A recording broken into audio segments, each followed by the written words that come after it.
Hello, I'm Thomas, and today we're going to be sculpting a Doom-style demon in Blender. Now, if you haven't seen Doom, Doom Annihilation is a high-intensity, action-packed thrill ride featuring an awesome cast of characters and amazing visual effects. Also, there was a video game with the same name that was released recently. Now, movie tie-in video games usually aren't that good, and I wouldn't recommend checking it out because it's clear it just kind of misses the concept of what Doom is all about. The characters. So, I'm going to attack this demon head on and start sculpting like I would in any other application such as ZBrush.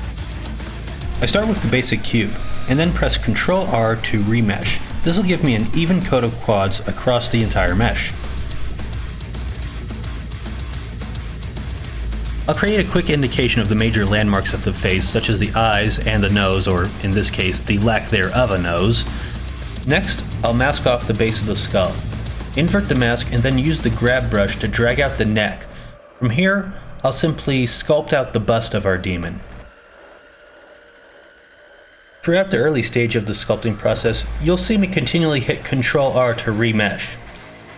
I'll continue to keep working in this low resolution of geometry until I'm ready to move on to the finer details. At which point, I'll turn on Dynatopo by pressing Ctrl D. And I'll set it to constant detail at a resolution of 25. From here, I'll just continue to refine the shapes using the clay strips brush for 90% of what I'm doing.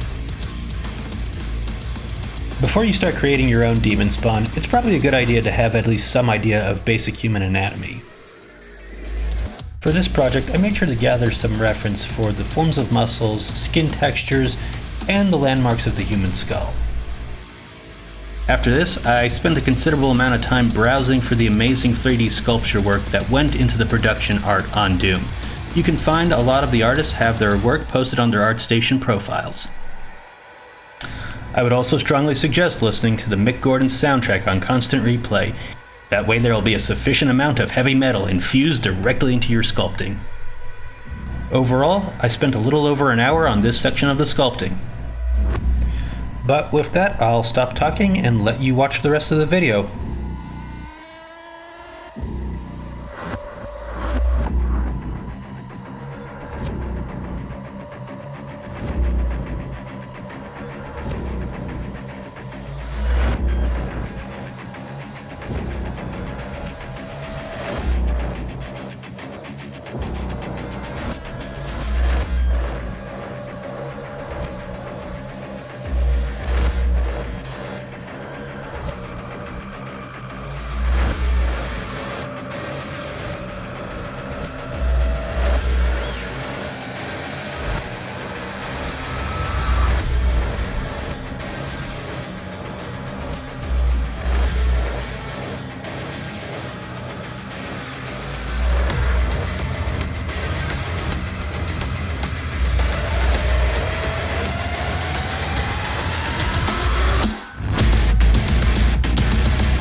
I'll cut the video off here. In the second part, we're going to be creating some hard surface armor as well as other accessories to go with our demon guy. So feel free to subscribe and hit the bell icon to receive a notification when I post the next part. So until the next video, have fun sculpting.